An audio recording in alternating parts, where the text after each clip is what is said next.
오늘 우리가 그런 말을 합니다. 사람다워지는 것, 사람다워지는 것이 무엇일까? 이것은 바로 존중받을 사람으로 산다는 것을 말해줄 것입니다. 존중받지 못하는 사람, 사랑받지 못하는 사람, 우리 사람다워졌다고 말하기가 힘들 거예요. 하나님도 존중받기를 원하시고 하나님도 사랑받기를 원하시고 우리도 하나님을 닮았기 때문에 하나님을 우리 자신이 존중받고 사랑받기를 원하는 이것이 곧 사람다워지는 것임을 말해줍니다. 이를 가리켜서 말하기에는 삶의 지향성이라고 부르게 됩니다.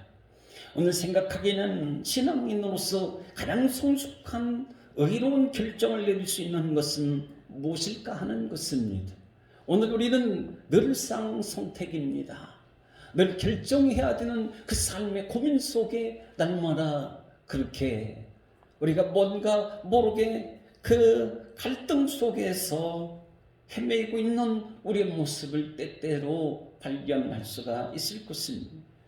가장 성숙한 결정, 사람 되어지기 위한 결정, 가장 아름다운 인생을 살기 위한 그 결정이 어디에서 내려질 수 있을까? 어디에서 찾을 수 있을까 하는 것입니다. 다시 말하면 성경을 어떤 관점에서 보느냐에 따라서 그 가치관이 완전히 달라진다는 것입니다. 오늘 우리가 수많은 이 땅에 책들이 많이 있습니다.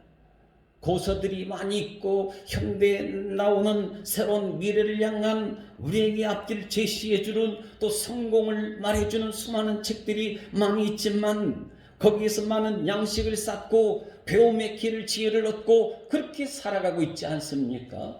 그런데 진정한 성숙한 사람다운 삶을 존중받는 삶을 살기 위해서 과연 무엇이 우리의 가치관을 온전하게 바르게 세워줄 수 있는 그 책은 어떤 책이 가져다 주느냐 하는 것입니다. 그것은 바로 성경 하나님의 권위 있는 말씀이라고 하는 사실인 것입니다. 오늘 상황윤리나 중립주의, 주관론, 상대주의 등 각종 주의라고 하는 이즘이라고 하는 것, 이 주장하고 있는 완고주의가요 바닥에 빠져 들어가고 있는 문화의 깊은 영향을 끼칠 수 있는 것, 이것이 바로 성경을 어떻게 보냐에 따라서 달라질 수 있다는 것입니다. 오늘 나 자신에게도 그럴 거예요. 성경을 어떻게 대하느냐, 성경을 어떻게 내가 듣고 보고 읽고 그리고 묵상 배워주느냐에 따라서 나의 인격이, 나의 삶의 가치관이, 또 내가 세상을 대하는 나의 자세가, 태도가, 나의 삶의 양상과 그 행태가 달라질 경우가 있다는 것입니다. 그렇게 될 수밖에 없는 것입니다. 오늘 요한복음 2장 17절 말씀합니다. 뭐라고 하는 겁니까? 함께 읽어보게요. 시작. 제자들의 말이 주의 전을 사모하는 열심히 나를 삼키리라 한 것을 기억하더라. 오늘 세상의 가치관을 중심으로 세상의 틀에 자기를 억지로 끼워 맞추기가 아니고 하나님의 말씀으로, 성경으로, 하나님이 지혜의 말씀으로 생각의 틀을 짜고 그에 따라서 가치관을 형성하라는 것을 가르쳐주고 있다는 것입니다. 주의 전을 사모하는 열심히 나를 삼키리라 하는 것을 기억하리라. 내가 주의 성전을 얼마나 사모했는지 그 마음을 갖고 있는 사모하는 나의 열심이 곧 나를 삼키는 것과 같이 된 것이라. 나의 인생의 생각의 틀을 하나님 말씀으로 이루어내리라고 하는 것을 우리에게 가르쳐주고 있다는 것입니다. 오늘 우리가 삶의 신앙의 확실한 가치관이, 확실한 그 틀이, 프레임이 분명하게 세워지지 않으면, 분명하게 짜있지 않으면 우리는 얼마나 흔들리며 살아갈지 알 수가 없다는 것입니다. 많이도 흔들릴 거예요. 많이도 혼잡할 거예요. 많이도 방황할 거예요.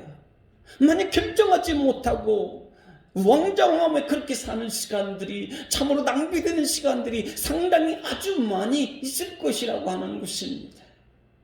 옛날 중국의 어느 깊은 산 속에 훌륭한 스승 한 분이 있었는데 여러 명의 제자를 두고서 뭔가 거기에서 연구하고 또 새로운 것을, 또 새로운 학문을 펼쳐나가는 그러한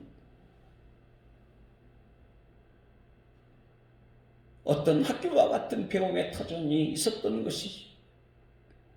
때는 이런 봄이 되어서 뒷산양지 바른 곳에 세상이 파릇파릇하게 돋아나고 있더라는 것입니다. 얼마나 그 세상을 보면 얼마나 아름답습니까? 생명력, 생명의 기운을 느낄 수가 있잖아요. 아, 살아있구나, 살아있구나.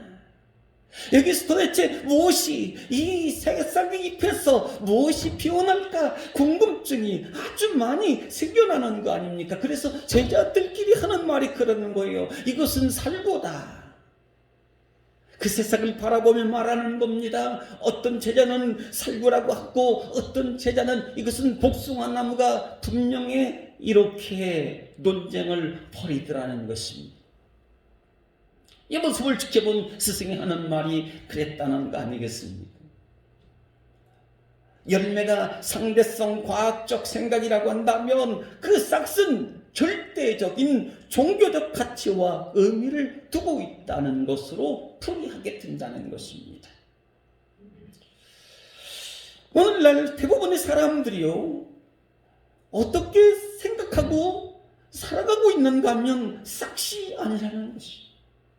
파릇파릇하게 돋아나는 그 새싹에 대해서 그 잘 자라나는 것이 얼마나 신비롭습니까? 경이롭습니까? 근데 그 싹이 아니고 열매 관심을 더 많이 두고 있는 현실이라는 사실이에요. 열매 없으면 망은 자실합니다.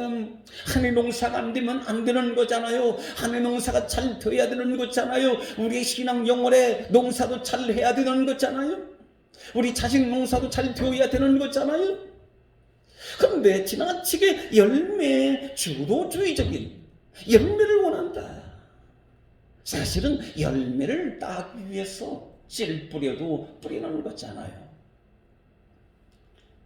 그렇지만 세상의 시작과 인류의 기원과 삶의 가치를 어디에 두느냐에 따라서 사람다운 삶을 살 수 있다는 것을 깨우쳐주고 있다는 말씀입니다. 시작이 어디부터 시작되어지는 것인가? 복숭아가 됐든지 간에 살구의 열매가 됐든지 간에 그 싹이 어떻게 피어나게 되어졌는가? 싹은 제대로 피어나고 있는가? 싹은 메마르지 않고 있는가? 건강하게 줄기가 뻗어나고 있는가? 그 싹이 도대체 뭐냐? 하는 것입니다. 인간은 어느 시대든지 간에요, 자기 존재를 증명하려고 합니다. 그래서 권위자가 되려고 합니다. 왕초가 되려고 합니다. 세력 있는 자가 되려고 합니다. 주도자가 되려고 합니다. 왜 그러냐면 자기 존재를 증명해야 되니까.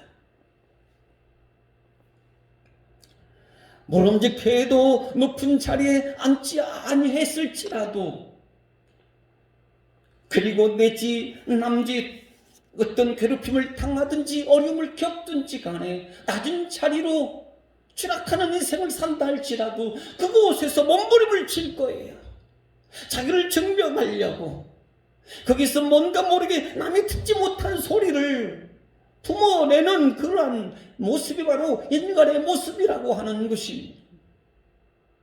힘을 과시하거나요, 남과 다르다는 것을 보여주고 싶은 욕망을 가짐으로 인해서 문명을 발전시켜 나가고 있는 것은 사실이지만, 사실은 누구도 인간에 대해서 증명을 하지 못한다는 것입니다. 나 자신을 증명하지를 못한다는 것입니다.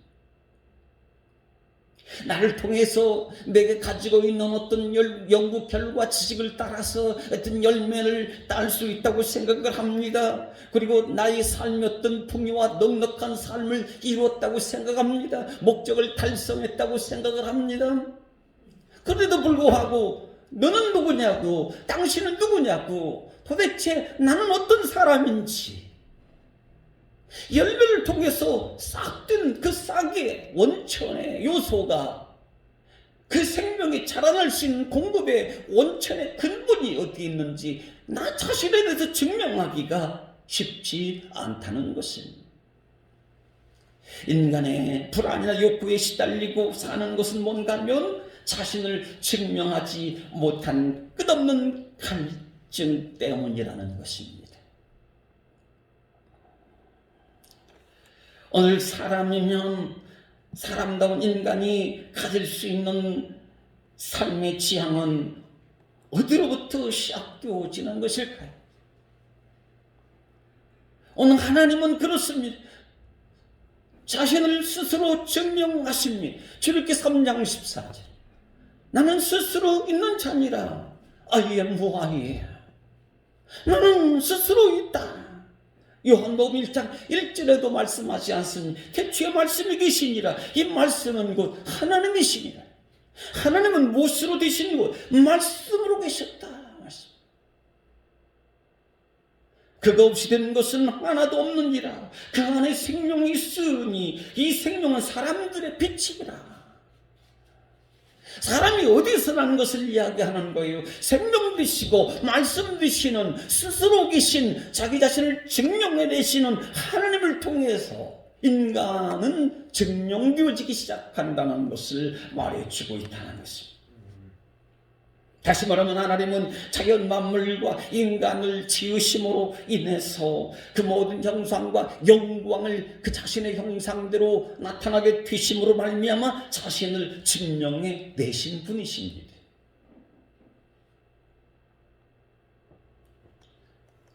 오늘 생명의 본질이 하나님이시라는 거예요. 하나님.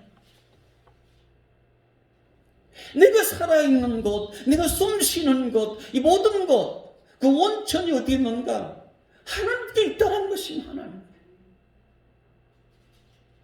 사도행 11장에도 말씀하시는 거예요. 내가 숨쉬고, 내가 활동하고, 뛰고, 일하고, 거동하고, 살아갈 수 있는 것도 다 하나님께서 베풀어 주신, 하나님으로부터 시작된 것이다. 허락해 주신 은혜인 것이거든요. 허락받은 겁니다. 내가 살아가는 것이 아니에요. 내가 살아내는 것이 아니에요. 하나님 허락하신 것을 우리가 사는 것이 가이로스 여기는 종이에요. 허락받지 않는 인생은 크로노스적 인생이에요. 동물이나 자연만물, 창조물 단을 뽑는 하나님의 영광과 형상과 자유가 없는 인생으로 살게 되어지는 거예요. 네가 지향적 삶이 없다 이런 말씀입니다. 사람다움의 삶이 무슨 필요가 있겠느냐? 잘 살면 되는 게지. 이렇게 흘러갈 수밖에 없다는 이야기예요. 허락받아야 됩니다. 아니 허락해 주셨습니다. 오늘 모름지기 예수님 안에 생명이 있기 때문에 우리는 하나님을 모신 자로 살아가야 한다는 것을 이야기해 주고 있습니다. 그러게 오늘 18절 뭐라고 합니까? 함께 읽어보시죠.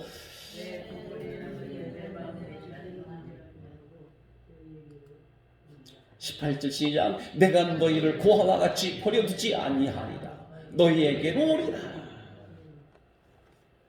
고아와 같이 버려두지 아니하시겠다. 하나님을 모신 자는 어떤 사람인가 하면 고아인 노예일 수밖에 없었지만 하나님 나라에 잃어버린 자였지만 고아였지만 그러나 하나님의 양자가 되었다. 양자로 삼아주셨다는 것입니다. 양자는요 자신에게 아무것도 없는 사람이잖아요. 몸만 있습니다. 욕심 덩어리만 있습니다. 이름도 없어요. 내 인생을 어디에서 찾아야 할지 통곡하는 눈물 섞인 이 쓰라림 결점 많은 삶의 번지수가 없는 인생을 살아가는 자기 감정, 자기 생각을 통제할 수 있는 지혜와 능력이 부족할 뿐입니다. 그런데 양자가 되면 어떻게 되는가요? 부모가 생기는 거예요. 부모님이 생깁니다.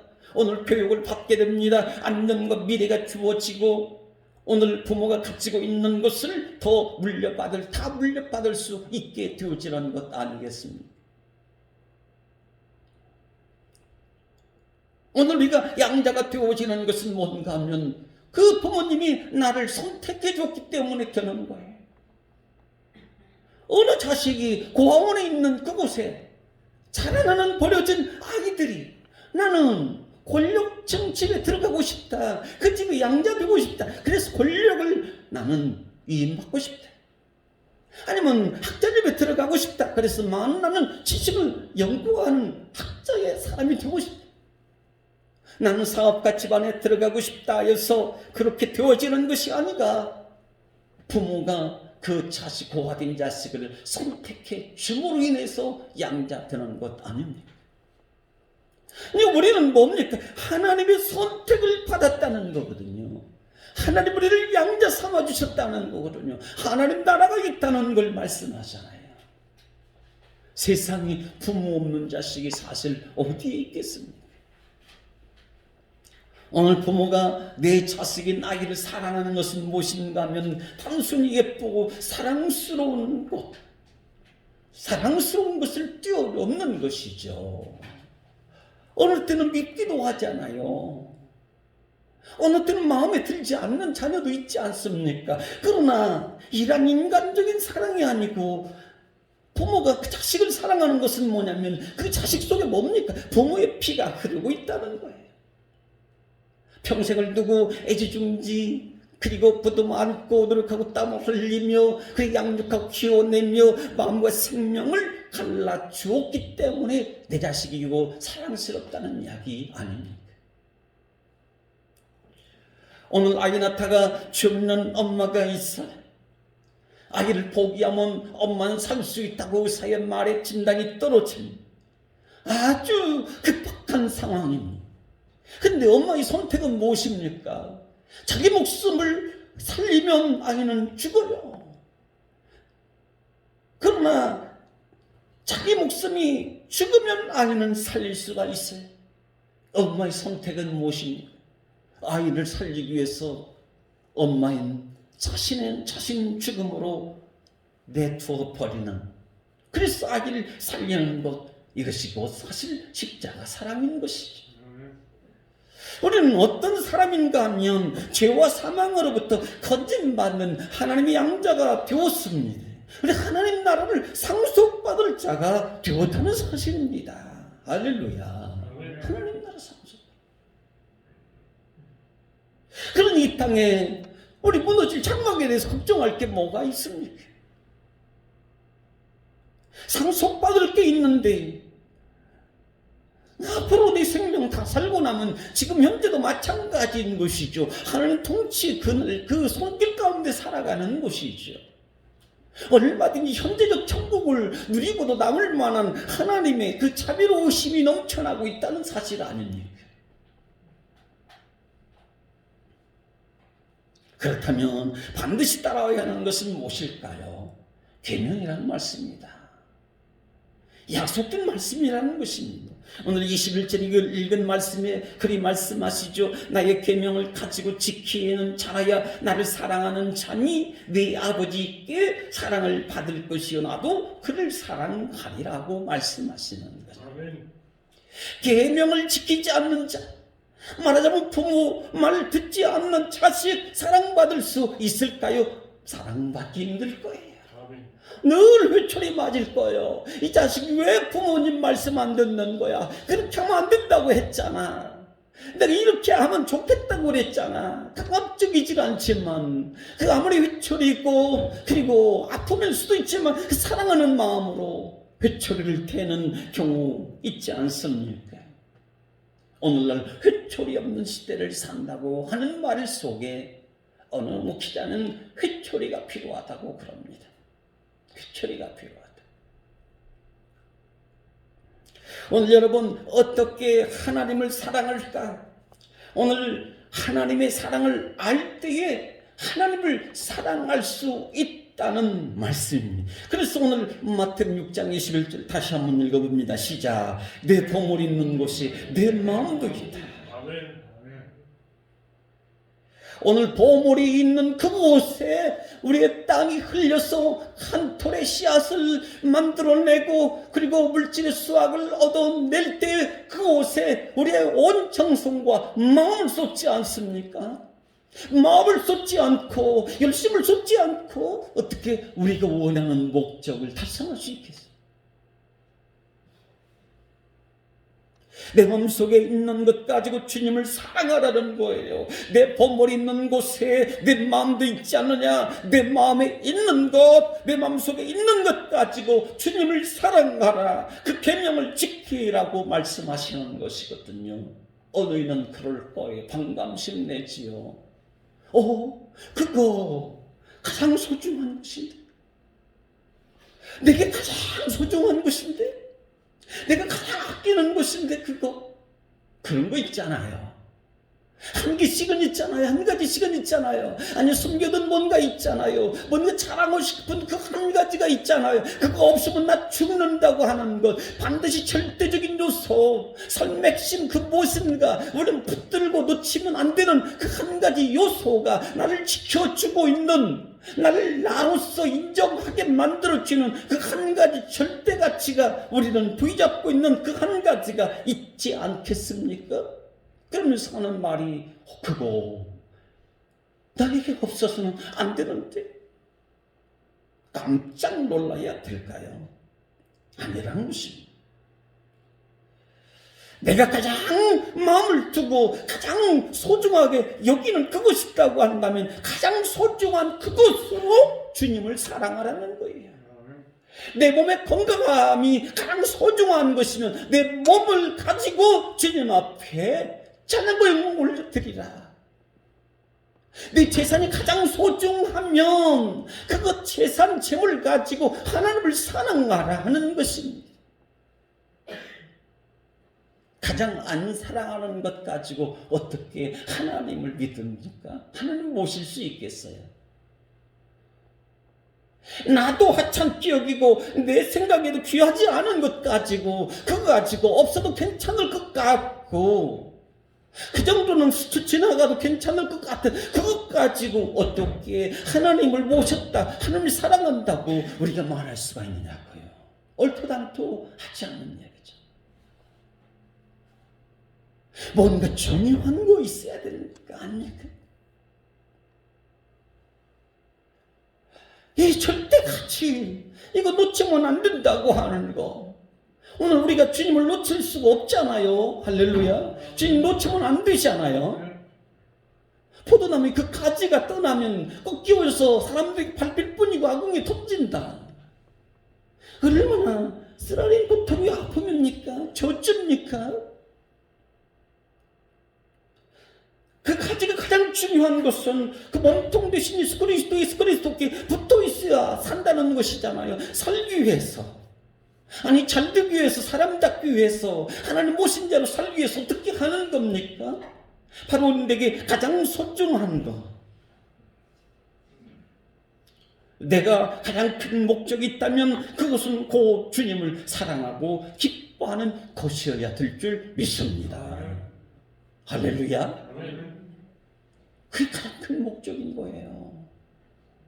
왜 영원한 것이니까, 변하지 않는 것이니까, 썩지 않는 것이니까, 망가지지 않는 것이니까요. 내 인생을 두고 살 수 있는 것이니까, 나의 피난처가 되니까 말입니다.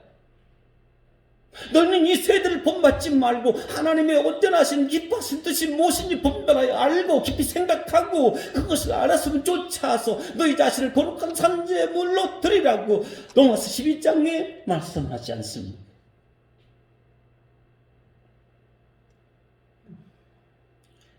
주님이 우리를 사랑하세요. 주님 우리를 기뻐하십니다. 아멘요. 내가 너를 얼마나 사랑하는지 넌 알고 있느냐? 내가 너 때문에 내가 죽겠다. 소위 내가 너를 보고 싶어서 죽겠다는 거예요. 너를 안아보고 싶어서 죽겠다는 겁니다. 하나라도 더 사주고 싶은, 그렇잖아요. 하나라도 더 입혀주고 싶은, 하나라도 더 먹여주고 싶은, 더 좋은 것을 나눠주고 싶은, 아니 가져다 주고 싶은, 접어주고 싶으신 하나님의 사랑의 손길. 나의 목적은 하나님이십니다. 한번 고백하십시오. 나의 목적은 하나님이십니다. 하나님이십니다. 죄의 가장 큰 목적 목적이 하나님이 아니면, 하나님 모신자로 하나님이 아니면 이는 인생을 잘못 산 거죠. 사람답지 않은 거예요, 이건요.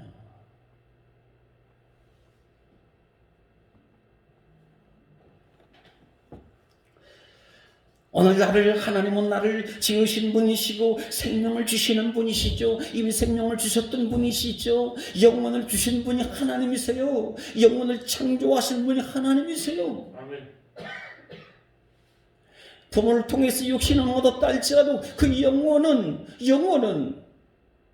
자견적 어떤 이 태어남을 통해서, 출생을 통해서 육신을 나왔지만 그 영혼은 누가 주는가? 부모가 영혼은 주는 게 아니에요. 영혼은 누가 주는가? 뱃속에서부터 하나님이 주시든 배 밖으로 나오는 세상으로 나올 때 하나님이 주시든지 간에 영원한 생명 얻을 수 있는 그 영혼을 하나님이 주시는. 아멘. 부도 하나님이 주시고 아멘. 건강도 하나님이 주시고 아멘. 평강도 하나님이 주시는 분이신데 어찌 하나님이 내 것만 못하시겠느냐는 것이죠. 아멘.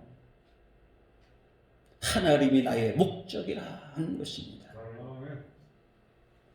내가 아무리 큰 것이 있다 하지만 하나님이 작은 것일지라도 하나님 것보다 클 수가 없기 때문에 우리의 삶을 하나님께 두면 하나님의 크시고 위대하신 하나님처럼 우리의 삶도 변화되어지고 우리의 삶도 그 동화 속의 큰바위 얼굴처럼 말입니다. 큰 하나님, 크신 하나님의 사랑, 하나님의 능력을 마음껏 누리면서 우리가 행복된 만끽한 삶을 살게 되는 역사가 나타날 줄 믿습니다. 내가 되기를 원해요. 갖기를 원해요. 평안하기를 원해요. 건강해지기를 원해요. 그러면 그 모든 것을 부여잡으시는 하나님께 목적을 두라는 거예요. 하나님 모신자로 살라는 것입니다. 원하는데 끝없이 원하는 것이 이루어지지 않고 채워지지 않는 이유가 어디 있을까요? 본민 갈등이 왜 와요? 하나님이 목적이 아니니까 그래요. 줄 수 없는, 공급되지 않는 엉뚱한 곳에, 나오지 않는 맨 땅에, 샘물이 나오지 않는 곳에 아무리 땅을 파도, 기름이 나오지 않는 곳에 아무리 삽질을 해도 기름을 얻을 수가 없는데 하나님께 나아가. 주님은 생수라는 것이잖아요. 생명의 원천입니다. 생수의 근원지이십니다. 우리의 부족을 채워주시는 하나님이신 거예요. 어디 가서 내 갈증을 해소하려고 그러냐고요. 하나님의 인도하심이 아니면 엘림 땅에 있는 그늘을 생수로 오아시스를 얻을 수가 없는 거 아니에요? 하나님께 있는 거예요. 우리 소망이 하나님께 있는 거예요. 우리 구원의 열망도 하나님께서 찾게 되어진다는 사실이에요. 근데 이걸 다 모르겠다고 한다면, 놓아버린다고 한다면 우리는 어떻게 되겠습니까? 핀털털 가난뱅이로 살 수밖에 없는 것이에요. 영원히 도적맞는 겁니다. 그 영혼을 내 속에 집어넣고 살아가는 게 아니에요. 하나님을 모시고 살지 않게 되어지면 우리 영혼은 그대로 있는 것이 아니고 누구에게 사탄에게 빼앗기는 거예요. 주인이 달라지는 겁니다.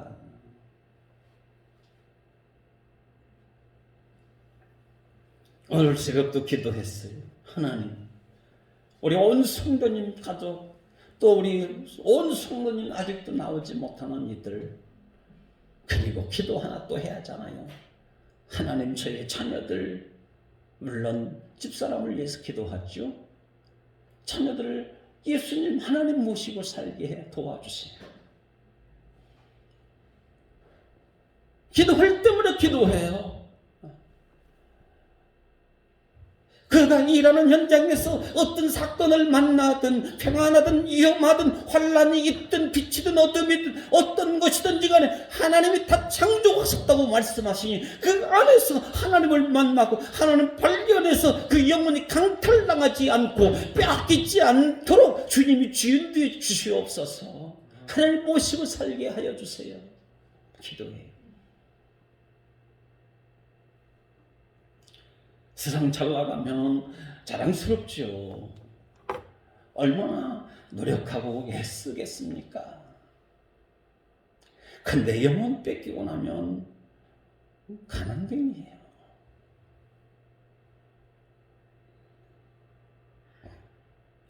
언젠가 제가 말씀드렸잖아요. 예수님 안 믿는 사람은 아무리 지혜 고화망론하고 높다 한들 헛소리에 불과하다. 죄 높은 사람을 만난다 할지라도 하나님 모시지 않으면 아무것도 아니다.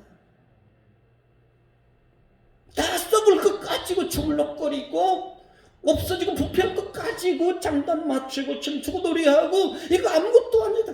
그러나 그의 영혼이 불쌍한 거죠. 내가 사는 것은 바로 그렇습니다. 하나님의 능력으로 움직이고 있기 때문에 오늘 내가 살고 있다는 사실입니다. 오늘 하나님이 나의 인생의 중심을 붙잡고 계십니다. 할렐루야. 그러면 우리는 하나님을 주인으로 모시자는 거예요. 나를 붙잡아 주실 분이 어디 있어요? 나의 힘이 되어줄 사람이 어디 있습니까? 설령 힘이 된다 해도 애굽이 힘이 되고 바빌론이 힘이 되고 아스르가 힘이 되고 블레셋이 힘이 되고 한다 할지라도 우리 주변에 그렇게 유명한 유능 인사들이 많다 할지라도 유명 인사가 많다 할지라도 그들도 또한 함께 부패하고 썩어질 수밖에 없는 인간의 힘없는 존재를 힘있다고 내세우는 사람이 불과한 거죠. 하나님 붙잡아 주셔야 돼요. 그래서 하나님을 주인으로 모시는 겁니다. 생명의 원천이시니까, 말씀이시니까, 말씀이세요, 영이세요. 변질되지 않는 영원한 변함이 없다. 세상 끝날 때까지도 변함없는 것이 하나님의 말씀이시다. 말씀으로 우리를 축복하시고 권면하시고 우리를 다독거리시고 말씀 있는 자가 하나님 모신 자예요. 아멘. 오늘 예배를 받으시는 분으로 오늘 하나님을 모시자는 거예요. 나의 예배를 받으시는 하나님, 예배를 받지 못함으로 살인사건이 일어나는 거예요. 나의 예배를 받으시는 그분이 있어야 되잖아요. 예배 말입니다. 거룩한 행위. 오늘 하나님의 성전문을 열고 들어오는 일을 최상의 기쁨으로 삼지 않는 거예요. 할렐루야. 교회 오는 게 얼마나 즐거워요. 수요일날도 성전 문지기에 대해서 말씀 나눴잖아요. 성전 문지기는 택함을 입은 사람만 성전을 문 열고 닫고 한다는 것은 천국문을 열고 닫는 것과 같다는 거예요. 어쩜 그렇게 성전 하나님의 교회 문을 열기가 힘든지. 오늘 여기에 하나님이 나의 예배를 받으시는 분으로 능력의 최로 인생의 중심으로 하나님을 모시게 되어진다면 바로 행복의 문도 열리고 기쁨의 문도 축복의 문도 활짝 열리는 은혜를 마음껏 부어주시는 하나님의 손길을 누리게 될 줄 믿습니다. 아멘. 열려요.